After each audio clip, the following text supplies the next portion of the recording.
নমস্কার, আমি জয়দীপ বেরা। বিকাশ চর্চার পর্দায় আমাদের স্বাগত। আজ আমি চলে এসেছি নয়গ্রাম গভর্নমেন্ট আইটিআই কলেজে। তো পেয়েছি একজন ছাত্রকে।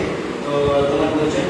নমস্কার, আমি সানি মল্লিক, নয়গ্রাম গভর্নমেন্ট আইটিআই ছাত্র, সার্ভিস রয়েছে ফার্স্ট ইয়ার। আচ্ছা, তো প্রথমে জানতে চাইবো, তো তোমাদের এখানে যে সার্ভিস যে পড়ছো, তো ওটা কত বছরের কোর্স? এখানে 2 বছরের কোর্স। 2 বছরের কোর্স। তো তোমরা এখানে আমি জানতে পেরেছি এখানে একটা প্রজেক্ট হয়, তো প্রত্যেক বছর কি প্রজেক্টটা হয়? প্রত্যেক বছরের প্রজেক্ট। আচ্ছা, তো বর্তমানে তোমরা কি প্রজেক্ট মানে বানিয়েছো? বর্তমান প্রজেক্ট বানিয়েছি আমরা ওয়াটার পিউরিফিকেশন প্রজেক্ট, দিয়ে আমরা দুটো কার্বন ইউজ করেছি, এবং তারপরে রয়েছে কিছু গ্লাস, এবং তারপরে কিছু পাইপ। তার মধ্যে আমরা এখানে দেখাচ্ছি যে কীভাবে একটি ওয়াটার পিউরিফিকেশন হয়ে ফ্রেশ ওয়াটার পরিণত হচ্ছে।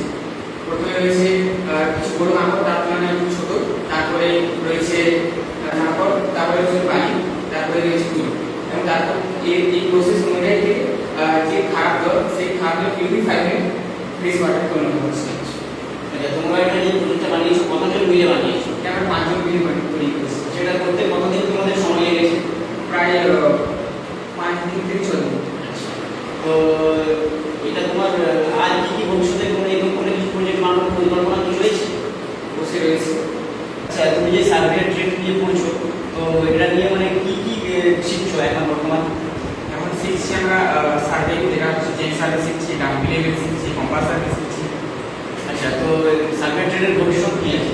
সার্ভে ট্রেড এরপরে আমার লক্ষ্য রয়েছে ডিপ্লোমা করা, এবং তারপরে এমটেক বিটেক করা। তো এই প্রজেক্টের মাধ্যমে আমরা জানতে পারলাম যে কী করে মানে নোংরা জল থেকে বিশুদ্ধ জল কী করে পাওয়া যায়। তো তোমাকে অসংখ্য অসংখ্য ধন্যবাদ। তো আশা করি তুমি আরও বড় হয়